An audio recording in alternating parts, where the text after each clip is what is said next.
This is Win News.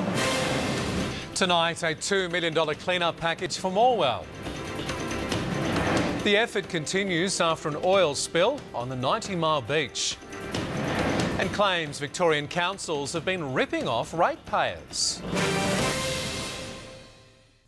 Good evening, I'm Bruce Roberts. Also tonight, more moves to tackle the drug ice. Professional cleaners will be deployed to the south side of Morwell to help vulnerable residents clean up their properties as they return home. It's just one part of the $2 million clean-up package announced by the Premier during a visit to town today. Peter Loverson is among the residents living in closest proximity to the Hazelwood mine. We've had some shocking days and nights when it's just like a thick fog with the smoke here. Yesterday, Peter and his wife Audrey were told it was safe to return home to the property he built in 1961. The ash and rubbish is everywhere. The Loversons will be among those to benefit from a $2 million community assistance package to be administered by the Latrobe City Council. All recipients of home and community care services, that's all HAC clients, will have free professional cleaning of their house, inside and out. The same free service will be provided to residents in the vulnerable groups, including those who received relocation grants, as well as families with special or high needs. Those people who followed the advice of the Chief Medical Officer and actually relocated from Morwell South. I think that's marvellous. I can't do it. I can't stand up for long. The state government has also purchased 150 HEPA vacuum cleaners, which together with high-pressure water hoses will be made available to all Morwell residents. High-quality vacuum cleaners that are able to deal with the particles and the ash associated with this incident. Free vouchers are also available for laundry and car washing.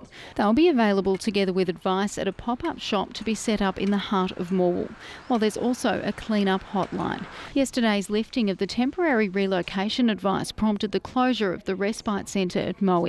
The Community Information and Recovery and Health Assessment Centres remain open.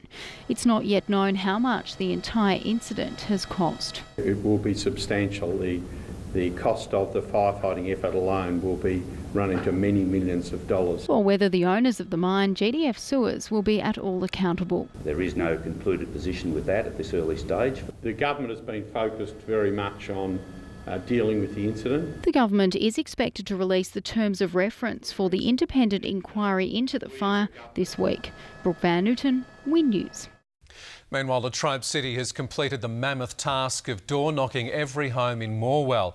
Almost 6,500 homes were visited and 2,700 surveys completed. Council, together with 33 municipalities and agencies, have completed door-knocking of all the homes in Morwell.